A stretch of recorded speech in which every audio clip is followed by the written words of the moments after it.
อมนะไปซื้อเอาเรเบนเรเบนเป็นเรเบนที่ว่าไฮเทคเรเบนอันนี้เขาเอิ้นว่าเรเบนสตอรี่เรเบนสตอรี่เป็นเรเบน Facebook เรเบน Facebook เอาออกมาให้เบิ่งเป็นอะไรเรเบน Facebook มันแกะออกมาจากศพใหม่ๆเลยแกะเวลาแกะออกมานี่มันจะมีบอลดึงออกมาจากบล็อกมันแต่นี่บล็อกนี่กับบล็อกเรเบนจะเห็นได้ต่างกันมีความแตกต่างกันหน่อยหนึ่งกับเรเบนธรรมดาอยู่ในบล็อกนี่มันมีแน่นี่มีกับของมันต่างหากอยู่ในกับนี่มันจะมีตัวนี้จะเป็น instruction แนะนำในหูเป็นอะไรแล้วก็มีเคเบิลสำหรับฉากเดี๋ยวมีห้อยฉากอยู่ในนี้อันนี้เคเบิลฉากอันนี้เป็นถุงใส่สำหรับใส่กับใส่เบรบใส่เลเบนนั่นอยู่ในกับนี่มันมีอย่างให้เบิ่งแกะออกมาให้เบิ่งนี่อยู่ในกับนี่เป็นใส่สำหรับชาร์จแบตเตอรี่ของเรเบนนี่อยู่นี่มันมีบนนี่ที่ว่าชาร์จแล้วก็มันจะเป็นแม็กมาเอาใส่บนนี้เลยมันจะดังคลิปชาร์จอยู่นี่เรเบนนี่ตัวนี้นี่มันเป็นสไตล์ของเมย์เฟอร์มันก็คล้ายคือเรเบนธรรมดาแต่ตัวนี้มันไฮเทคกว่ามันมีแคมราอยู่นี่มันมีสองแคมราอยู่ทางหน้าแล้วเวลาเขาเปิดออกมานี่หลังจากนั้นเขาเทิร์นออนอยู่นี่แคมรามันอยู่นี่สลับแคมราอยู่นี่แต่ตัวนี้สลับเทิร์นออนสลับแท็กโฟโต้กับวิดีโอแท็กโฟโต้นี่มันจะต้องเพรส2 เทื่อแล้วแท็กวิดีโอนี่เพรสเทื่อนึงแล้ววอลลุ่มของมันนี่อยู่นี้สุกขึ้นมาข้างนี้มาทางแว่นตานี่จะเป็นวอลลุ่มอัพเปิดวอลลุ่มขึ้นมาทางนี้วอลลุ่มดาวแท็บบัตรหนึ่ง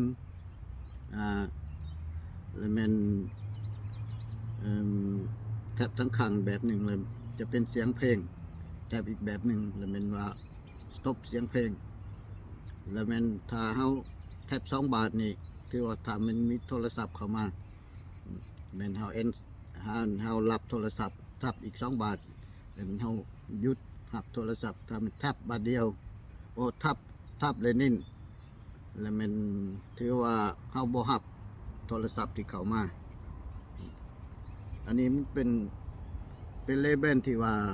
เขาเอิ้นตั้งชักเช่นอันนี้ใส่สำหรับตาขาวใส่สำหรับที่ว่าพวกใส่แว่นตาที่ว่าdescription ใส่อ่านใส่หยังหรือว่าเข้าไปเขตที่ว่ามันมีห่มแล้วมันจะเป็นสีขาวออกมาถ้ามันแดดมากมีแดดมากมันจะเฮ็ดให้แว่นนี่กันแดดเป็นสีที่ว่าห่มอิงตามแดดถ้ามันแดดกล้ามันจะเป็นห่มหลายกว่าเก่าอันนี้มันเป็นเรเบน Facebook แล้วบัดนี้เวลาเฮาถ่ายรูปหรือว่าถ่ายวิดีโอแล้วเนาะ บอนนี้บัดนี้เฮาจะเอารูปออกแนวใดเฮาจะต้องดาวน์โหลดแอปเขาโทรศัพท์แอปนั้นมันเขาเอิ้นว่าแอป Facebook View Facebook View แล้ววิธีใส่รายละเอียดแนวใดให้ติดตามYouTube วิดีโอต่อไปนี้ตามลิงก์นี่เนาะโอเคนะบ๊ายบาย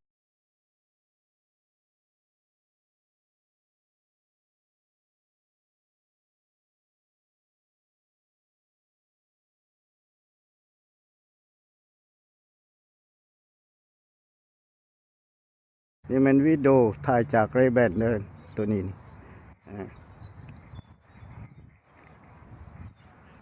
อันนี้เป็นวิดีโอถ่ายจากเรแบนจะเห็นขึ้นในนี่แหละ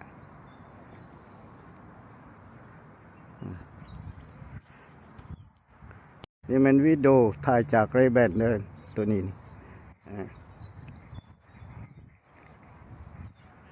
อันนี้เป็นวิดีโอถ่ายจากเรแบนจะเห็นขึ้นในนี่แหละ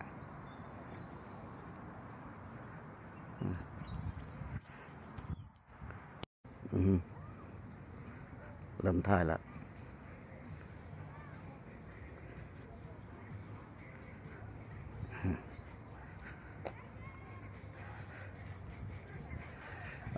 ที่แนมเห็นอยู่ข้างเบื้องนั้นเลยเป็นซูเปอร์มาร์เก็ต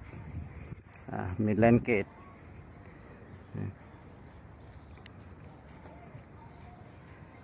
อันนี้อพาร์ตเมนต์กำลังสั่งแล้วบดนเริ่มถ่ายแล้ว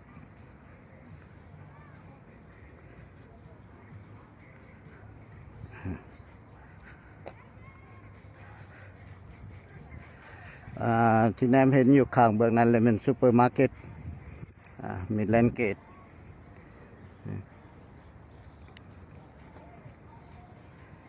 อันนี้อพาร์ตเมนต์กำลังสั่งแล้วบดนวันนี้ มาล่อยางเบิงเขตพัฒนาใหม่มีอย่างเลยในเขต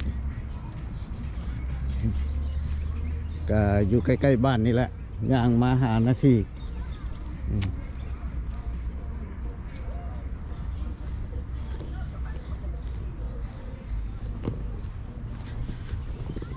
ก็นี่จะทดลองเบิ่งอันนี้ใส่ถ่ายหูลองเบิ่ง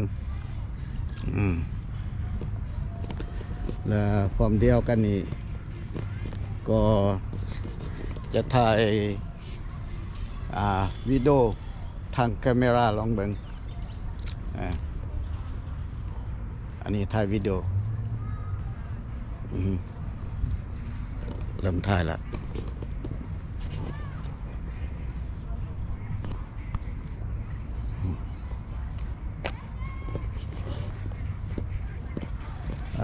ที่แนมเห็นอยู่ข้างเบื้องนั้นเลยเป็นซูเปอร์มาร์เก็ตมิดแลนด์เกต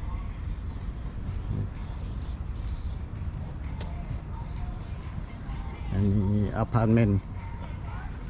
กำลังสั่งแล้วบดนนี่แต่ก็มีหลายคนเข้ามาอยู่แล้วอพาร์ตเมนต์นี้ก็ดี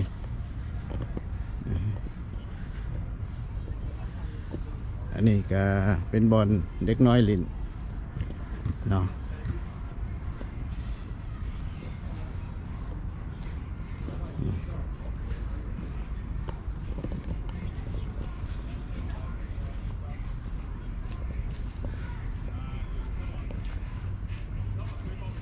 ย่างรอเบิ่ง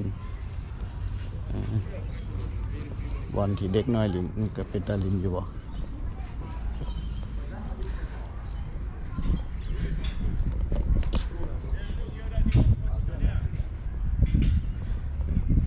แต่เด็กน้อยเฮามันรถใหญ่หมดแล้ว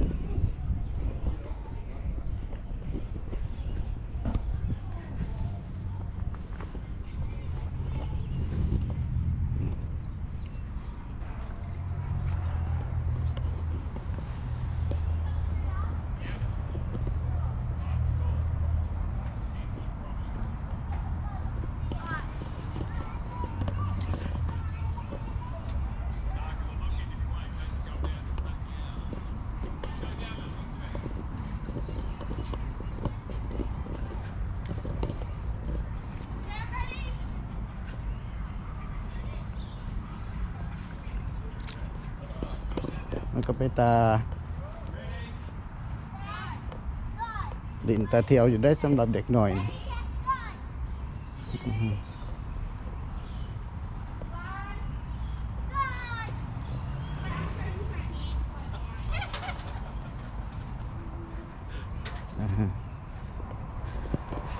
ที่แน่ไปข้างนั้นแหละเป็นห้องการสำหรับ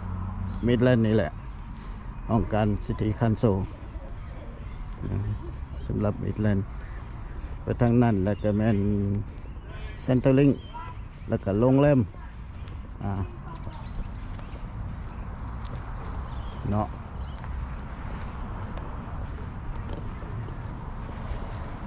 อยู่พักนี่ก็มีสวมไทยอยู่ได้แล้วก็ดีสวมไทยใส่อยู่มาเบิ่งก่อนบางทีต้องการอยากถ่ายว่าเขาจะเปิดอยู่บ่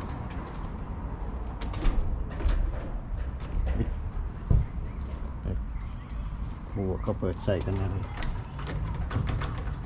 เขาปิด I don't know it's closed it's locked maybe they only use for normal day no, it's locked I think yeah silly especially public holiday like this supposed to open for public yeah อันนี้ก็แปลกสวนนะของหมอนี่แต่ได้มาแหละ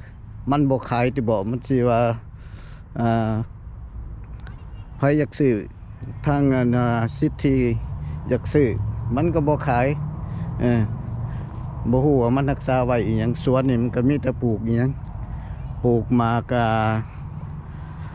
มังกรปลูกหมากเกรปอันนี้กระตูบน้อยของมันก็แปลกตัวนั้นก็เป็นมาร์เก็ตน้อยสำหรับเฟรชฟู้ดก็มีทุกสิ่งทุกอย่างแหละ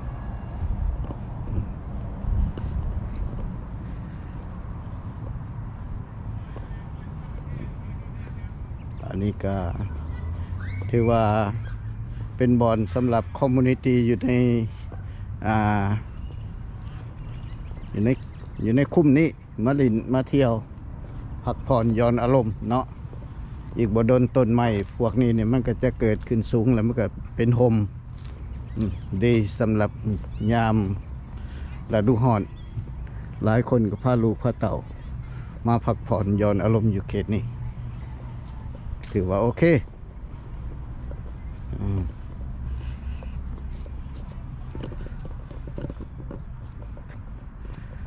ก็เป็นอะไรโอเคอยู่บ่ตามเบิ่ง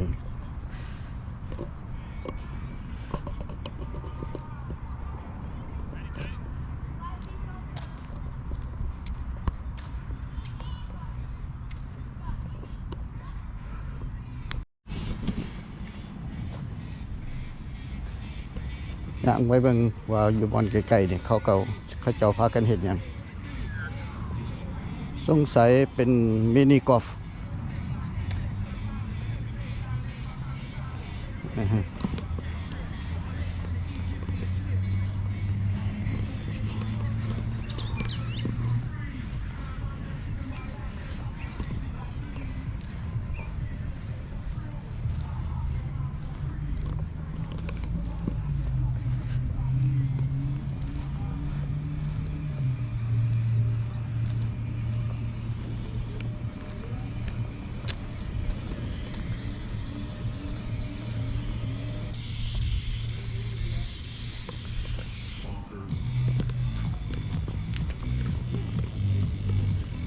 โอ้แมนมินิกอล์ฟ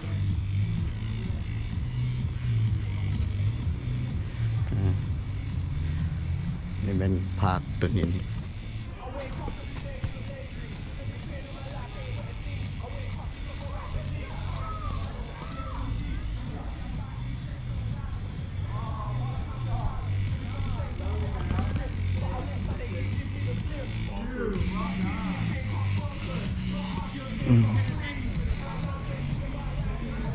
เป็นมินิกอล์ฟ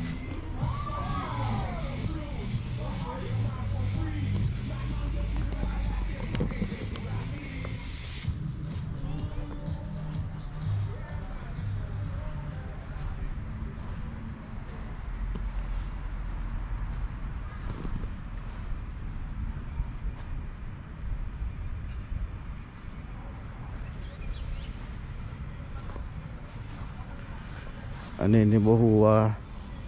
เขาพากันเฮ็ดหยังแต่ส่วนหลายอาจจะเป็นบ่อนบันเทิงเวลากลางคืนนะตามเบิ่ง